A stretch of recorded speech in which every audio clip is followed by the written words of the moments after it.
Have you ever heard of a friendship so deep it crosses the line between human and wild? Mr. Raymond was a seasoned ranger who had spent 30 years alone in a South African wildlife reserve. No wife, no children, no family. He lived quietly in a rustic wooden house at the forest edge. Each day, he patrolled the wilderness, tracked animal footprints, and protected nature from poachers. Everyone called him the old guardian of the jungle, the man whose eyes could speak to wild creatures. For him, nature wasn't work. It was home, a companion, a place he truly belonged. One stormy afternoon, a faint roar caught his attention near the stream. Investigating, he found a young male lion curled up with a badly injured leg. Swollen, infected, crawling with flies, it had been abandoned. Its eyes were tired, desperate, yet cautious. Mr. Raymond slowly approached, wiped his sweat, and spoke softly, like greeting an old friend. With a small first aid kit, he cleaned the wound. The lion flinched but didn't attack. It seemed to know he was there to help. He called the station for an ambulance while staying by its side, covering it with his coat in the rain.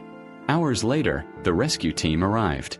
Together, they carried the lion to the rescue center. Mr. Raymond named him Barrow, meaning the chosen one to live. The veterinarian stitched the wound and administered care. That night, Mr. Raymond stayed by Barrow's side, whispering stories. A silent, unspoken bond began to grow. Barrow was moved to a rehab cage beside Mr. Raymond's house. Each day, he brought food, medicine, and companionship. Shy at first, Barrow gradually came closer.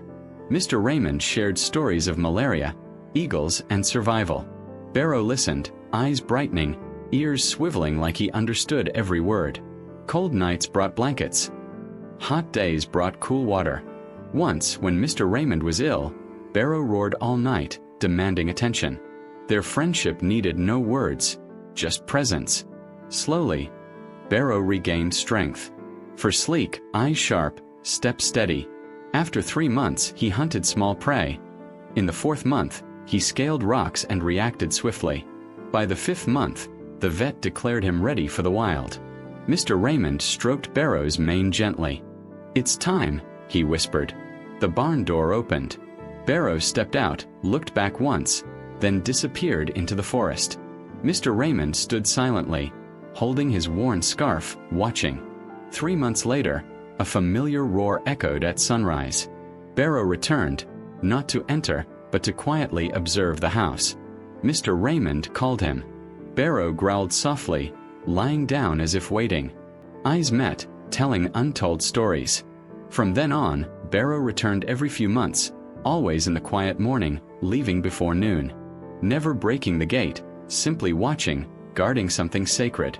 Mr. Raymond always placed cooked meat on the fence. Barrow ate slowly, respecting the ritual. This silent friendship repeated for years, a sacred connection between man and beast. As time passed, Mr. Raymond grew weaker.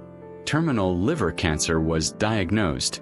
Offers to move him to the city came, but he refused. "I want a pass where I saved lives, not among white walls and cold machines." He tidied the house, folded blankets, and spent his days gazing at the green forest. Every morning he awaited one thing: Barrow. One dry season morning, Barrow appeared, roaring frantically. Mr. Raymond struggled to breathe. Rangers rushed him to the rescue center near the gate where Barrow waited. Almost unconscious, he whispered, "Barrow is here." The bed was placed near the fence. Barrow rested his claws on the bars. Mr. Raymond reached out, touching them gently. Silence fell. With a broken breath he said, "Well done. You lived." Barrow bowed, pressing his forehead against the fence, eyes never leaving him.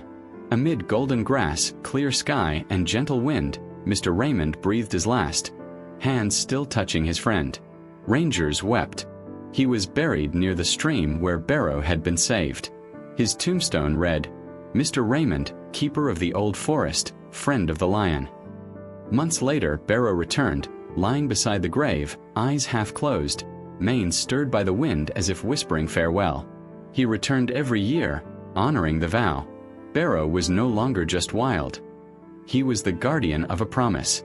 If this story moved you, smash that like button, subscribe for more unbelievable stories of humans and animals, and comment below your thoughts.